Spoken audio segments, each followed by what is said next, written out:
What's up, Tweener heads? Welcome back to another Tweener Head Tennis video today here on the channel. And today we have a very special guest. We have the Ryan Reidy, the man from 2-Minute Tennis. This guy's been a sensation online, teaching you guys how to perfect your game and how to get better.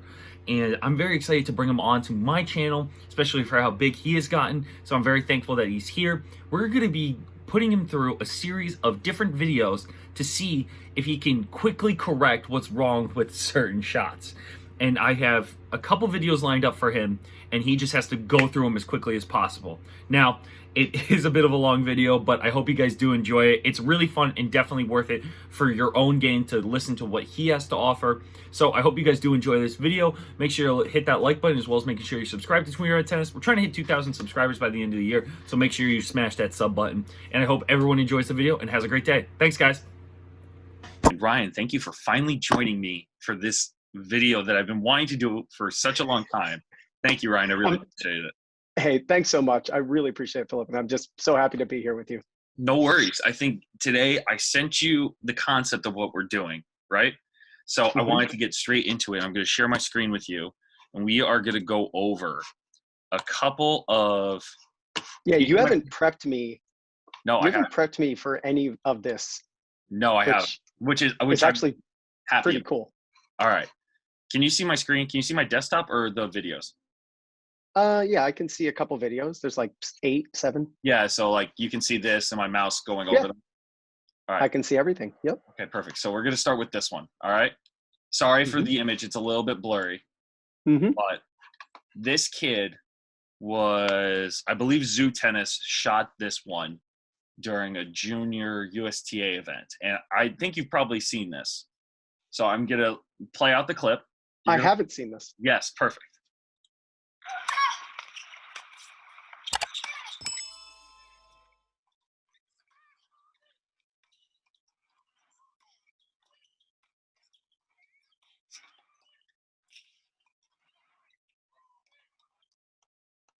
All right. So that's our first video. Yep. This kid has 2 forehands. Correct. What is the benefit of having 2 forehands, and why does everyone not use 2 forehands? So right off the bat, the ability to play the ball late, right off the bat, I instantly see that and I go, wow, this kid is never going to have to deal with a high ball to his backhand. He can spin the ball cross court for a passing shot quite easily. You're not going to be, first off, right, not even thinking about that player, but just thinking about the opponent, especially a first-time opponent going on there. And if you just think about everything we do on a tennis court, it's typically sword against shield. It's how can I move around my backhand to hit a big forehand to their backhand, stretch them out, maybe go inside in if they're expecting it inside out to their backhand, whatever. That's all out the window against this kid. And so I think generally it's kind of like, why don't we serve with both hands? Yeah. Why don't baseball pitchers pitch with both hands? So no matter righty or lefty batter, they can pitch accordingly. So I think it's a huge advantage. And the shots from the ability to rip a topspin lob, what that kid can do and what he's not going to have to deal with, you know, it's incredible. And if he can hit both equally, I think it's almost the opposite of a Monica Seles, with you know, being two-handed on both sides and not really having the strength, because everyone talks about as a two-handed backhand, you can deal with, you know, playing the ball late or manipulating the ball with your hands if you need to, if you're a little bit, you know, mistimed. I love it. I actually had never seen that clip. Perfect. So I guess where have I been under a rock? I don't know. No, it's totally fine. That was phenomenal. I absolutely loved what I saw. I will tell you this, and as he gets bigger, he'll make the changes, but swings were rather large. So he's going to definitely have to keep the racket more on the chest side as on both sides as he goes along. But he'll make that change. Yes, of course. And if Shapovalov, if you look at Shapovalov's swing when he was 12, it was just enormous. And now it's completely changed. So yeah. Even Tsitsipas, even on his backhand, that's why he's a better clay court player in my mind, because he has that timing that fits the surface better than it is on hard. Correct. All right, so I'm going to show you. We're going to start with juniors and amateurs, and then we're going to move on to the challenger level and pro level. Let's go this one. This one really intrigued me for two reasons. One, not just as a lefty, but the way he finishes. And it's a very, I don't know what the word is here. It's very retro. That's the word I'm looking for. The way Connors used to hit his backhand. This is what came to my mind. And once I show you this, I'm going to give you 30 seconds. I'm going to time you. I'm going to give you 30 seconds to talk about it. All right. I talk for too long. Yeah. Go ahead. I'm not saying that. Here we go. I am.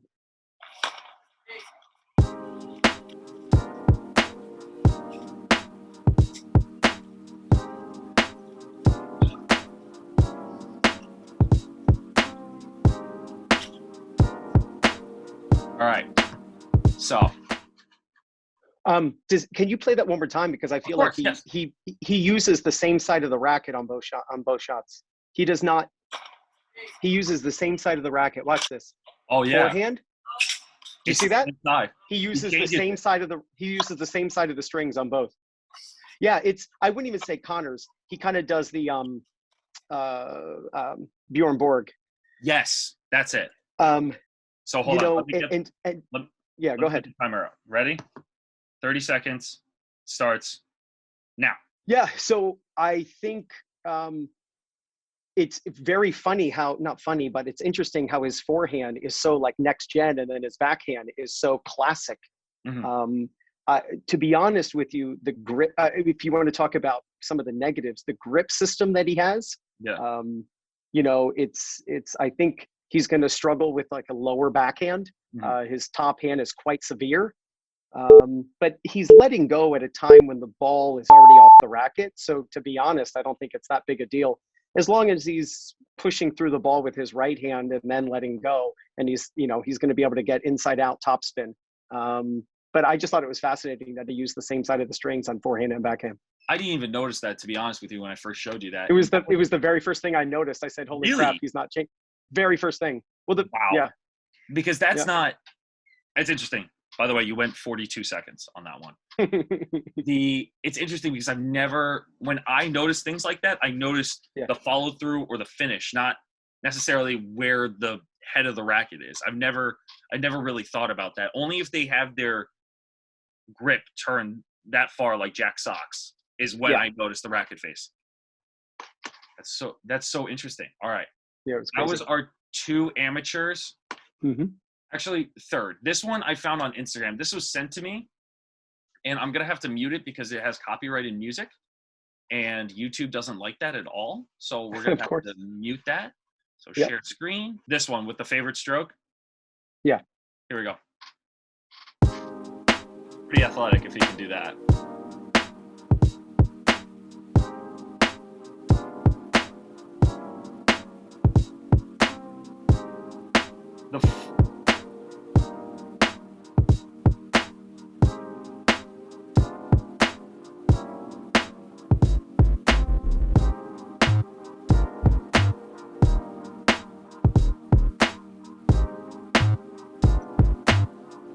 For me, it was when I saw this, I wanted you to see his backhand.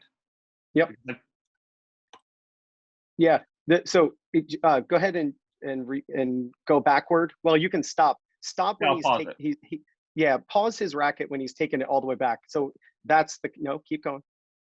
Keep going. Stop. Go back up to the top of the swing. There. That's the killer. When the racket's open. See how the racket's open? Oh my God. It's like his racket's wide open. So his racket is laid open by 30 degrees. Yeah. How flat should that be? It should be completely to the side. Like I can't even, like if I go, is the finish good? So like right here? No, the finish is a byproduct of the fact that his racket is open. because since his racket's open, he doesn't close the face at the bottom. So see how his racket, keep going. Just drop it right there. Right. Go back a little bit. Yeah, he barely closed. Yeah, so like the racket isn't closed enough. So he then has to swing across his body. So the reason he swings across his body and he has that kind of Nick Kyrgios kind of pull across is because he turns with his racket open. So if you look at Novak Djokovic, Djokovic's racket is straight up and down when he takes the racket back 180 degrees. And then when the racket drops, it closes 45 degrees. So he can swing what's called inside out like a golfer, and he can swing up. The reason his right elbow is jammed up against his body is because if he were to swing up like Djokovic, he'd hit the ball over the fence. So the follow through is always a byproduct of the grip and the backswing and the drop in the back. His grips are fine, but his racket is wide open. So that's going to lead to him pulling across. So that's the thing. So if any coach who would go, hey, we got to make sure you don't swing across. No, he has to swing across because he's not closing the racket face enough. So if we get the racket on edge, he can close the racket face and then swing truly high up the back of the ball. Do you think that's because of his body position as well? When he turns and then I feel like his chest is still like so far forward and he's rotating through with his racket up. I feel like his right shoulder should still be down when he's following through. It has to do with the left elbow. Okay. So if you give me even like, I'm going to do this in 6 seconds. Fixing your technique in 6 seconds. Look, let's go. Back elbow up. Yeah. Since his elbow drops, his racket's open. So he's just got to have the elbow up, which is why I teach have your elbows out in the ready position. Everyone makes fun of the ready position, elbows out until they turn left and they swing across. I'm sure he looks like a great player, a great athlete. Yeah. Right? Yes, he does. You have to begin with the end in mind. The end. That's very true. All right. So we've got this one's done. This one's done. This one's done. And then we're going to go to two lower level players, I would say. Yeah. And then he was a good player. I'm definitely not disparaging that. It was obvious. He's a good player. I agree. He's a very solid. If you were to guess, what would his rating be? It changes. I mean, it depends on the area of the country. Here, in this area, he's a 4.0. This girl, I'm going to insert her name using an automated voice thing because I completely forgot her name. This is Maria Maitis. And she said on her Instagram that she posted any tips. So when she said that, I immediately thought, okay, this is definitely for Ryan. So 23 seconds. She does about like 3 or 4 serves. You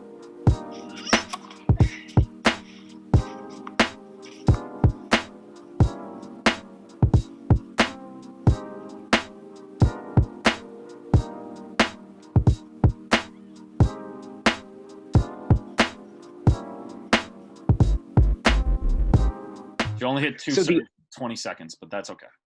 Yeah. So the order of operations on the serve is grip, body, toss, swing. It's the order in which you want to train your eye to see things. So her grip is fine. Her body has very little coil. So if you look at the separation between her shoulders and her hips, very little coil. I love her feet, but she where the shoulders turn more than the hips. So she has very little. She bows out the hip into the front. You can see her left hip into the court, but I wish you would turn. And if she could just turn more, she'd be able to unturn more.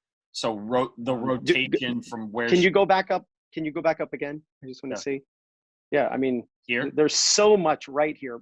Do one more frame. This? No, the other, like toward. Yeah, keep going, keep going, keep going. Yeah. So two things for this player: coiling more, and then timing the leg drive with when she's hitting the birthday hat. So she's making a classic mistake where her leg drive is too late. The leg drive should occur, and this is typically because people toss too high, but the leg drive is late because the racket is here as she begins her upward movement, and the racket should be here when the upward movement of the body begins. If you look at a Riley Opelka, you look at Andy Roddick, their racket hasn't even gotten close to the birthday hat yet. Nick Kyrgios, same thing, and their body starts pressing up. Where you watch most amateur players, they let the racket go all the way down here before they drive up. So I would lower So her she dropped toss. it too much right here, right? Say that again. So for her racket in this Go to frame, the point where she's at the very lowest point of her legs bending, and you can there. correct. So do one more frame if you can. Yeah, it's too late. And I mean, she's a very good player, and I'm not even saying I can beat her. So I definitely want to put that out there, but I probably can't. But Well, my I'll tell you point this. here is, I'll tell you one thing. I think she played for Duke, so she actually can. yeah, I have no chance. I maxed out at a 5.0 level 20 years ago. So Probably still there too, Ryan. What's that? You're probably still there. But my point is, I'm not here to disparage. I'm just saying she's a great player. If we get her to coil, lower the toss, then her timing will be correct. The biggest bang for the buck for the body exploding up is when you're beginning the upward explosion just before the racket hits the birthday hat or as the racket's hitting the birthday hat. And you can see her racket is, it's like driving your car down a downhill. Yeah. If you wait till you're halfway down the hill to then push the gas, you've wasted the opportunity to use the entire downhill to press on the gas and really maximize the level, the amount of speed. So if you drive up with your body, that maximizes the drop down. But she's just dropping because of gravity dropping. And she waits too long and then she drives, and she's not maximizing her leg use. She has good use of the legs, but she's not. She doesn't need her racket up longer. She needs to toss lower so she can drive up. Does that make sense? It's the opposite. She needs to toss lower. What's happening is she's tossing so high that she can't explode up with her body. Let's see this from this angle. We could probably count how long her toss is. So yeah, see, no, right there. Yeah. Go when her racket is up by the rock where it says rock on the back wall. Keep going, keep going. The racket's already past her head. Yeah. If this were Riley Opelka, if this were Andy Roddick, the racket would still be on the Nike side of her shirt, not her back, because Nike's on the front of her shirt. How do I not have it's here? It's here. Can you see me? Yeah. It's here. It should be more. It should be here or here. She's already here. So we lower the toss. Yeah. Her racket is right, but her body can't explode. And her racket's like, I got to keep going. Look, body, I've got to keep going. And her body can't explode up because the toss is too high. If she lowered her toss, she coiled, lowered her toss, it would instantly get her timing to be correct. And she would instantly gain 5 miles an hour. And it would be at the drop of a hat. Love that. Absolutely love that. We're going to tag her in this and let her know. You've definitely seen this. This guy somehow is back on the Challenger Tour. I forget his name. Mike Cation on Twitter tweeted this video out. But you. Is this the guy with the funky racket? The two grips? Yeah.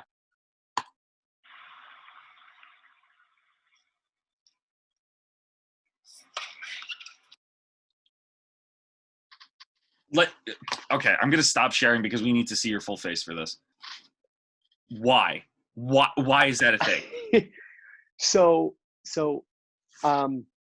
there's no right way or wrong way to hit a tennis ball. There's just efficient and inefficient, and there are ways that take more calculations and ways that take fewer calculations. Mm-hmm. So he might have just come up with the best way for him. And, I can scratch my ear by just going like this, or I can take 3 laps around my head and then scratch my ear. Both accomplish the same way of, both accomplish the same thing. One's just more efficient. So what I would say is it might be so ingrained that by going to the more conventional serve, like we just saw from this player from Duke, right, would actually make his serve worse. So he's probably so ingrained. But hey, he's got a wicked serve, man. I wouldn't want to be on the other side of that. What you talk about, you were just saying, like, it's just so ingrained in him that he can't untrain himself to not hit like that. But what is the benefit of having 2 grips then on his racket? Because this is the guy that holds his racket like you would hold an F1 car steering wheel. Yeah. Why is that so foreign in tennis? And why, like you said, it's efficient for him. Why is it inefficient to everyone? Is there like a reason why?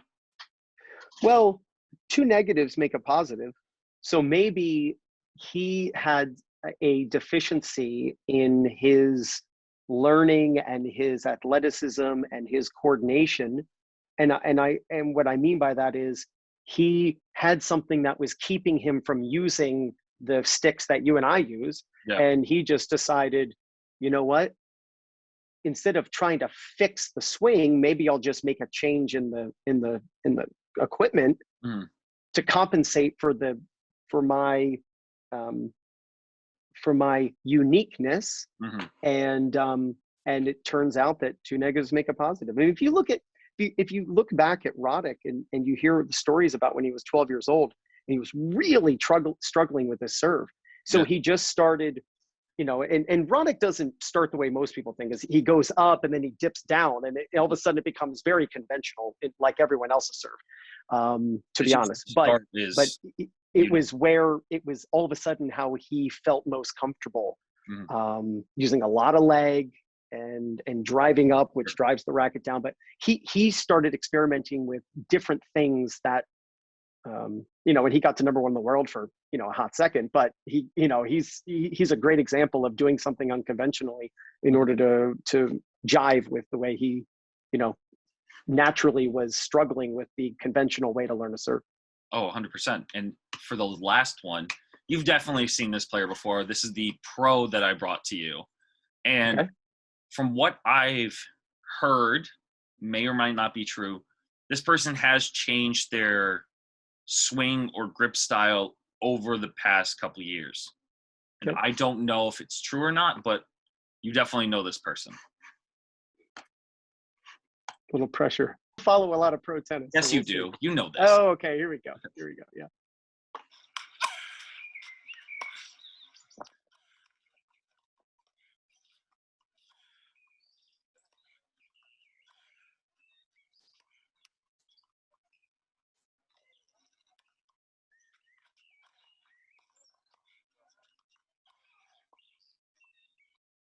We're going to stop it right there. Yeah. So the backhand is specifically. Oh, I was actually going to talk to. I thought you were going to talk about her forehand, because her forehand let's is talk not about both then. Well, her forehand is not what it used to be. No, it's her not. Her forehand, she used to catch. Love these live demonstrations. Here. She used to catch up here, and now she used to catch up here, and she would catch higher than eye level. I have so many videos on my phone. Yeah. Showing Venus, and I show people, and I make videos on it and Instagram and whatever, but I show how she used to catch the racket up here. And now she's going to here and then going like this and doing this little flip that's long after the ball is gone. So it makes zero difference whatsoever. What do you think changed? What is the benefit of changing that? Just the swing path and how comfortable she is? Or is it? Somebody got to her and said, "Hey, that's old school." She used to use that left hand and catch, and now she's pulling her arm in right there. And now, is that from her old stuff, and she would catch it this high? Yeah, she used to always catch the racket higher than head level. She would catch up here. Yeah, because that looks weird. I like how high her hand is. It's just that the left hand being down, it's like not helping at all. They're just focused on stuff that just doesn't make it that. It's lower. And what are you saying about that finish? There's something to it? No, because I first noticed it on TOPCOURT. It was actually an advertisement for TOPCOURT. And all of a sudden I watched her hit a forehand. I was like, wait a minute, that's not her forehand. Well, yeah. I mean, that's not the forehand that won her 8 Grand Slams or whatever she has. And no, she's now hitting the ball and going, and then doing this flip, and the ball's 28 feet in front of her, looking back going, why are you flicking your wrist? I'm already gone. So I wish you would just do this and make it simple and make it how it's always been. What were you saying about her backhand? For me, when I watch Venus Williams, when I watch her backhand, I feel like it's very whippy with the wrists. Yeah. Does that make sense? Like, Well, yeah, the moment she turns for a backhand, she puts the racket in a bucket. it just Now like you'll notice. turns Hey, here, right? can I stand up here? Can you Yeah, see me? of So course. when yeah, There we so go. she dips the racket like this, but Yes. then she doesn't have enough speed from here. So then she lifts it up again and then hits. It's called a reset. So she turns, she drops it, and then watch it slowly. She lifts it up to then drop it down again.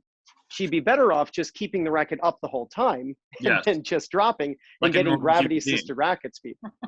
And getting gravity assisted racket speed. But it's always been like that. But as I said, I no one's asking for my help, and you know, and Michael Chang and Venus, you know, are, you know, had great careers. So, you know, taking the racket down low, but it's definitely less racket speed from that standpoint when you take the racket straight down. And that's, if you even notice, watch her dip it. Watch her dip the racket, but then she has to lift it back up and again. So watch this. See that lift? See how she lifts it up and then drops it again? Very subtle though. It's not like it's a huge pickup. But you have to. You see how low she dips it here, up for like a split Correct. second there, and but then you have to double it. But you have, so first off, you have to double it. What do you mean So by double? what do you think? She lifts it up by 1.5 feet or 2 feet? Maybe a foot. A foot? Okay, so it's 2 feet because it's a foot up and then a foot back down to where she was. Oh. And then, right, so, and then her racket, it lifts, and then it has, so her racket goes down to where she doesn't want it to be, and then it has to lift back up again. So it has basically 2 swing paths for one swing. Correct.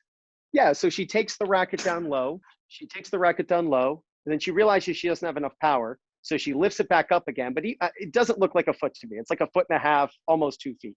It's like that much. Let's say it's 1.5 feet. So she moves the racket up, then she moves it back down again. So she's moved 1.5 feet. Sorry, she's moved 3 feet and she hasn't done anything. And then she turns. She'd be better off keeping the racket up and then just circling around. One, because it takes less time. I can draw a circle faster than any other shape. Yeah. I can draw a circle faster than any other shape. So I can draw the circular swing for more racket speed. Rather than dipping it, lifting it, dipping it, and then going. I'm stopping, dropping, and then going. I'd be better off just going like this, especially on higher balls. Because when you drop down here and then the ball's up here, you've decided, let me tilt this, you've decided that you're going to be way below the ball. Yeah. Where if you just keep the racket up, you can decide how much below the ball you're going to be, and then you can drive into it. So when you drop the racket down right away, it's just not the most efficient way to hit a backhand. And if you look at the best backhands of all time, Novak, there are ones where the racket tip stays up on the way back. Novak, Agassi, Lendl, maybe. Like, to me, if for someone like Venus to still be playing at this age, or Roger for that matter, because it's crazy. One, it's crazy, I agree. And two, how much of in a good way, in a good way, in a respectful way. That's what I mean by that. Is there anything that they need to change technically when someone gets older in their career or in their tennis game? Do they have to change a lot when it happens?